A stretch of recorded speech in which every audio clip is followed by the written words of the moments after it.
Hey everyone, Brett Day here, and today we're going to be taking a look at two Sigma lenses. In one hand we have the Sigma 28-70 F2.8 DGDN Contemporary, and in the other hand we have the bigger, a little bit more expensive Sigma 24-70 F2.8 Art. Now let's see how these lenses stack up. Okay, so before we go any further into this comparison video, I do just want to say a huge thank you to Sigma USA, who did send me their 28-70mm F2.8 DGDN Contemporary. As always, this video is completely independent. I have not been paid, nor am I sponsored by anyone to say things that you're going to hear in this video. With that said, let's take a look at both of these lenses. Okay, let's have a quick look at the tech specs of these lenses. As you can imagine, there are a few differences here. Namely, the Art has more elements and more aperture blades compared to the Contemporary. The Art takes larger filters at 82mm compared to 67 for the Contemporary. The minimum focusing distances are roughly the same. The Art is almost double the weight at 1.84 pounds compared to just over a pound for the Contemporary. The Art is fully weather sealed, whereas the Contemporary only has a sealing at the mount. They're both available for L mount and E mount cameras, and there's a $200 price difference, with the Art coming in at $1,099 and the Contemporary coming in at $899. Let's look at ergonomics for a few moments. As you can see, the 28-70mm Contemporary is significantly smaller than the 24-70 Art. The zoom and manual focus rings on both lenses are a nice size and they're well dampened. The Art has a couple more physical controls on the barrel as well, namely a zoom lock switch and an autofocus lock button. You can again see the size difference when you look at the front elements here.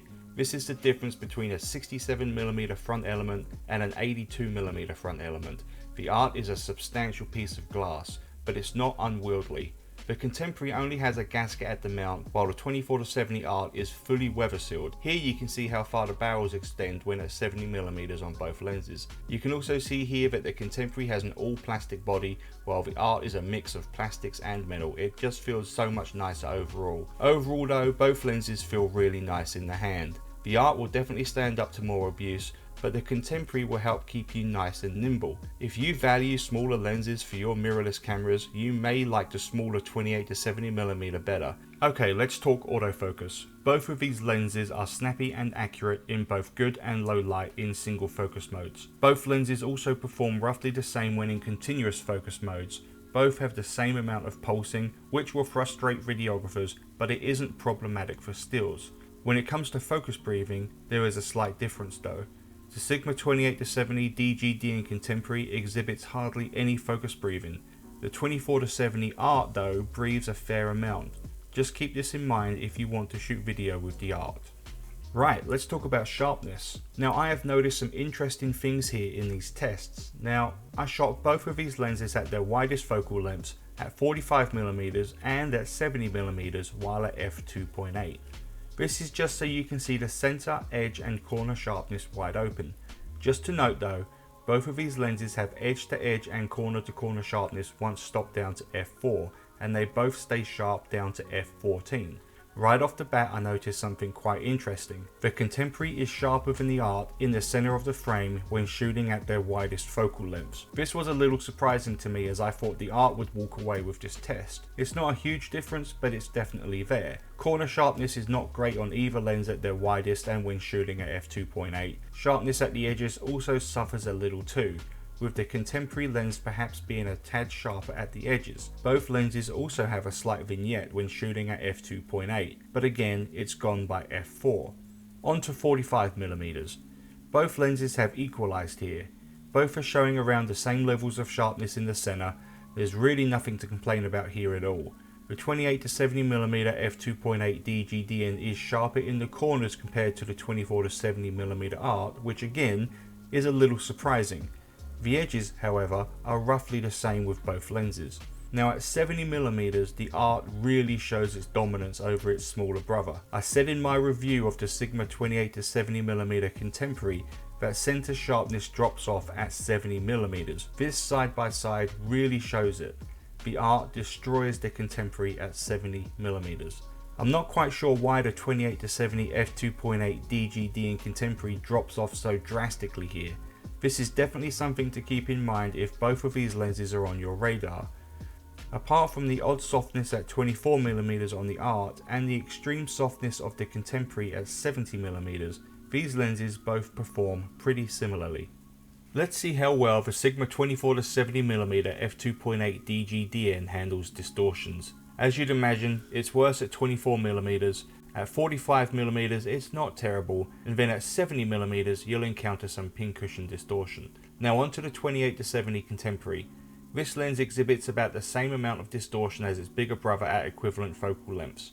As expected, barrel distortion is at its worst at 28mm. At 45mm this lens performs roughly the same as the 24-70 Art, and then at 70mm you'll again see pincushion distortion. Right, let's talk about image quality. This will be one of the biggest deciding factors between these two lenses for many. These lenses perform roughly the same. Both lenses render colours nicely. The 28-70 produces colours that are perhaps a tad warmer and a bit more saturated, where the Art produces colours that look a little more natural. However, colours can be altered to taste in post if you shoot raw. Both lenses can produce nice bokeh when shot wide open at f2.8, though both of these lenses produce cat's eye bokeh, even the Art with its more rounded aperture blades. You really don't buy these zooms for bokeh though, but both of them can produce the goods. These two lenses control flares, ghosting and chromatic aberrations incredibly well too. You're not going to have any major issues with either lens. Overall, I'm impressed with both of these lenses. If you're a pixel peeper, you'll like the images that come from the 24-70mm f2.8 Art more than those that come from the 28-70 Contemporary. However, I haven't labelled which images came from which lens because when you look at the images as a whole, it's hard to tell a difference. That's how good both of these lenses really are. I really do think it's hard to go wrong with either one of these lenses. For $1,099, the Art series is an excellent lens that will not let you down. If you don't have the budget to quite stretch for this lens, at $899, the 28-70 f2.8 is also another solid option. You're really just going to have to weigh up what's important to you. If you really want small and lightweight, go with the Contemporary. This is a lens that's not going to let you down. The optics are great, the images you'll create with it will be fantastic, and you will be very happy with the performance you get from this lens. If you do like to go out and shoot in inclement weather, or you just want a lens that has a bit more of a substantial build to it, the Art is going to be a solid choice for you too. Ultimately, you can't go wrong. Well, there we go everyone. Thank you so much for watching this comparison video between these two fantastic Sigma lenses. I really hope it's going to help you make up your mind and help you decide which lens is right for you. If you've liked this video, please consider hitting the like button down below, and if you'd like to see more videos like this in the future, please hit the subscribe button too. Until next time, take care.